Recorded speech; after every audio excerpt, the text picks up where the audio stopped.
Welcome to my channel education hub. I hope guys आप सभी बहुत ज़्यादा अच्छे होंगे। तो चलिए हमारे नए टॉपिक पे, reasons and objective for international business. मतलब ये ना 3 तरीके से क्वेश्चन आ सकता है। क्या रीज़न है इंटरनेशनल बिजनेस के, या क्या ऑब्जेक्टिव है, क्यों कंपनी जो है वो इंटरनेशनल बिजनेस में इंगेज होना चाहती हैं।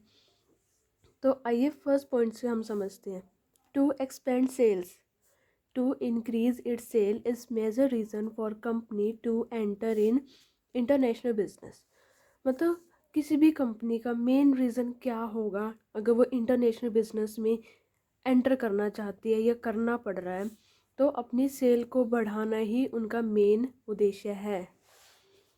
मतलब अगर मान लो हम सिर्फ एक ही, यानी जैसे लगा लो कि हम इंडिया के अंदर ही काम कर रहे हैं, वहीं पर गुड्स सर्विसेज को सेल कर रहे हैं, परचेज कर रहे हैं, तो वो तो हमारा लिमिटेड है। वहाँ पर तो हम लिमिटेड ही सेल कर सकते हैं as compare to different countries. अगर हम हमारे बिजनेस को एक से ज़्यादा दूसरी कंट्रीज़ में, जैसे अमेरिका, यूके, फ्रांस, जर्मनी, ऐसी बड़ी बड़ी नेशन में अगर हम हमारी कंपनी चलाते हैं, तो वहाँ पर हमारी सेल जो है वो एक्सपेंड हो जाएगी बहुत ज़्यादा। एग्जाम्पल भी दे रखे हैं इसमें बहुत सारे, जो अलग अलग कंट्री में एक ही ऑब्जेक्टिव लेके एंटर हुए थे। क्या? सेल को एक्सपेंड करना है, प्रॉफिट अर्न करना है। फिर आता है to earn higher rate of profits. किसी भी बिजनेस, जैसे हम छोटे से छोटा, बड़े से बड़ा, कितना भी बड़ा बिजनेस या छोटा बिजनेस हम ओपन कर लेते हैं, तो उसका बेसिक उद्देश्य क्या होता है कि हम प्रॉफिट अर्न करें। ये तो नहीं कहेंगे हाँ भाई लॉस होए तो ठीक, प्रॉफिट होए तो ठीक। नहीं, हमारा है कि हम ज़्यादा से ज़्यादा प्रॉफिट अर्न करें। प्रॉफिट पूरी तरीके से डिपेंड है सेल पे। अगर हमारी सेल ही नहीं बढ़ेगी, वो एक ही जगह पे कांस्टेंट रहेगी, तो प्रॉफिट हमारा नहीं बढ़ेगा। अगर हमारी सेल बढ़ गई देन प्रॉफिट भी तो बढ़ेगा। तो सेल के ऊपर पूरा खेल है प्रॉफिट का। पहले पॉइंट में हमने समझा कि कंपनी जो फॉरेन मार्केट में एंटर होती है सेल बढ़ाने के लिए। सेल बढ़ेगी तो हमारा प्रॉफिट भी बढ़ेगा। दूसरा पॉइंट हम यहाँ पर क्या लेंगे कि हमारे जो, जहाँ पर हमारा खुद का बिजनेस है, जहाँ हम पहले कर रहे थे डोमेस्टिक मार्केट, उसके कंपैरिजन में फॉरेन मार्केट में जो प्रॉफिट का रेट होगा ना, वो बहुत ज़्यादा बढ़ जाएगा। फिर आता है टू मिनिमाइज रिस्क। बिजनेस का दूसरा ही नाम क्या है कि रिस्क। अगर मान लो हम छोटा बिजनेस चला रहे हैं, तो वहाँ पर भी हमें बहुत सारे रिस्क फेस करने पड़ते हैं। बिजनेस साइकिल छोटे जैसे हम कहीं पर किराए पर हमने शॉप ले रखी है, वहाँ हम कोई बिजनेस कर रहे हैं छोटा, तो वहाँ का रेंट देना और भी बहुत सारे खर्चे। जैसे हमने कोई प्रोडक्ट बनाया है, तो क्या पता उसकी डिमांड मार्केट में है या नहीं है, हम तो सोच के चल रहे, बहुत बड़ा रिस्क। देखिए हम रिस्क को ना बिल्कुल ही ख़त्म नहीं कर सकते। रिस्क तो पार्ट है हमारे बिजनेस का, तो इसे हम कम कर सकते हैं। डिफरेंट डिफरेंट कंट्रीज़ में डिफरेंट बिजनेस साइकिल होते हैं। मान लो एक कंट्री है, उसमें तो रिसेशन पीरियड हो रहा है, क्या पता दूसरा बूम पीरियड इंजॉय कर रही हो। तो डिफरेंट कंट्रीज़ में ऑपरेट करेंगे तो उससे सेल कम होगी, जिससे हमारा रिस्क भी कम होएगा। At one point early in the 2000 for example Nestle ने ये एक्सपीरियंस किया था इस चीज़ का, तो यहाँ पर एग्जांपल दे रखा है। फिर आता है टू इंक्रीज मार्केट शेयर। अगर हम इंटरनेशनल मार्केट में बिजनेस में एंटर हो रहे हैं, तो मार्केट शेयर भी बढ़ेगा। बड़े बड़े बिजनेस हाउसेस क्या चाहते हैं कि हमारा मार्केट शेयर बढ़े, ग्लोबल लेवल पर इतने बड़े स्तर पर बढ़े। इसके लिए क्या कि उसे अपना बिजनेस इंटरनेशनल लेवल पर एक्सपेंड करना पड़ेगा।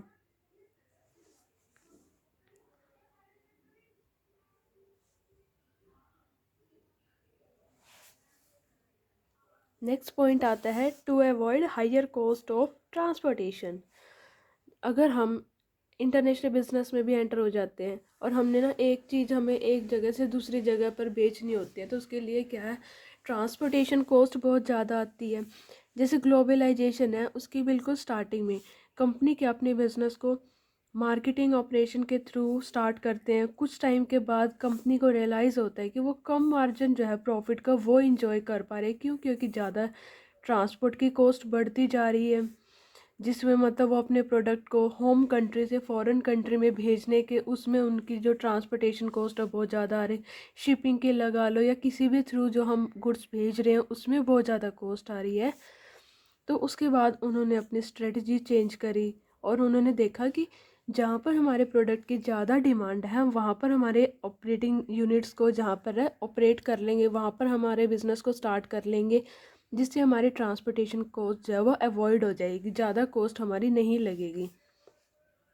फिर आता है to avail the benefit of quality human resource at lower rate. यहाँ पर अवॉइड लिखा हुआ है तो अवॉइड नहीं आएगा, अवेल यहाँ पर लिखना, तो इसे कट करके अवेल कर लेना।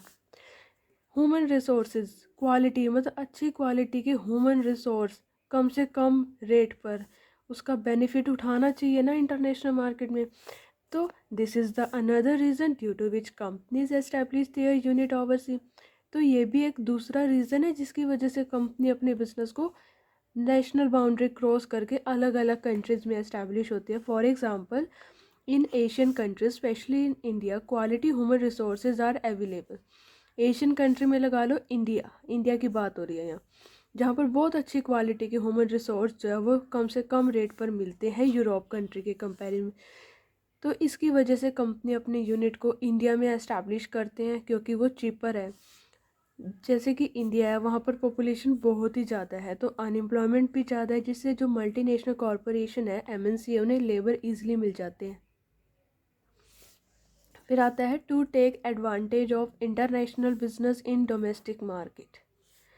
अगर डोमेस्टिक बिजनेस है वो इंटरनेशनल मार्केट में एंटर कर जाता है तो एक तो उसकी क्या होती है, इमेज बढ़ जाती है, इम्प्रूव हो जाती है। अगर हम हमारी कंट्री से दूसरी फॉरेन कंट्रीज़ में जाके गुड्स बेच रहे हैं, वहाँ पर हम रख रहे हैं चीज़, तो उसके लिए हम बहुत ज़्यादा ही सुपीरियर क्वालिटी के गुड्स को प्रोड्यूस करेंगे, तभी तो वहाँ पर उनका बिजनेस चलेगा। अगर मान लो वो घटिया इन्फीरियर क्वालिटी के बनाएंगे तो थोड़ी ना उनका बाहर बिजनेस चलेगा। तो इससे डोमेस्टिक मार्केट को भी फ़ायदा होगा कि उन्हें भी अच्छी क्वालिटी के बेटर क्वालिटी के प्रोडक्ट जो है वो लेस प्राइस पर अच्छे दामों पर मिलेंगे। फिर आता है government policies and regulations. Government policies and regulation, ये भी कुछ ऐसे पॉइंट्स हैं जिसकी वजह से भी उन्हें एंटर होना पड़ता है।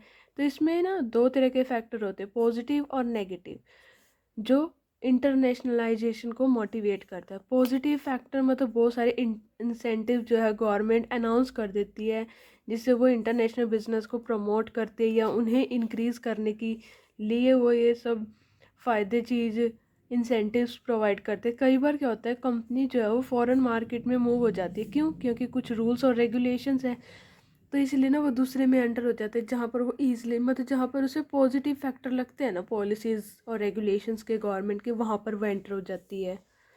तो इस पॉइंट में यही है। फिर मोनोपोली पावर, कई बार क्या होता है इंटरनेशनल बिजनेस जो है वो मोनोपोली पावर की वजह से भी इंटरनेशनली इंजॉय करते। कैसे, अगर उनके पास कुछ रिसोर्सेज की मोनोपोली है, patent, technology advancement, product differentiation, तो इसकी वजह से भी वो इंटरनेशनल बिजनेस में एंटर हो जाती है। It is not necessary that it should be absolute one, but even a dominant position may also influence organisation for internalisation. ये ज़रूरी नहीं है कि वो एब्सोल्यूट ही होना चाहिए, but even a dominant position भी है, वो भी इन्फ्लुएंस कर सकती है ऑर्गेनाइजेशन को। To manage the product life cycle. Product life cycle जैसे बूम, रिसेशन, डिप्रेशन, रिकवरी, ये 4 स्टेजेस होते हैं जिससे उसे फेस करना ही पड़ता है। हर एक स्टेज पर होके उसे जाना पड़ता है। हर एक कंपनीज के जो प्रोडक्ट होते हैं ना वो सारी स्टेजेस को पार करते हैं, सभी स्टेज को पास करना पड़ता है।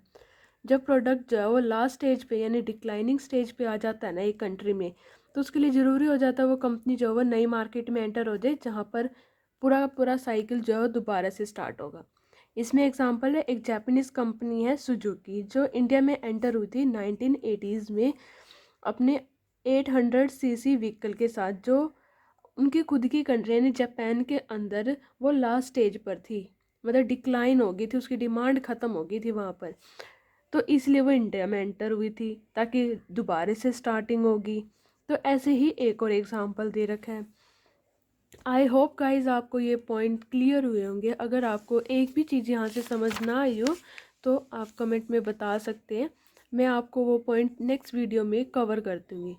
आई होप गाइज आपको ये वीडियो अच्छी लगी होगी तो लाइक करना, शेयर करना और मेरे चैनल को सब्सक्राइब करना, और मेरे चैनल को सपोर्ट भी करना। बहुत अच्छे अच्छे आपको टॉपिक डिस्कस करके यहाँ दूँगी।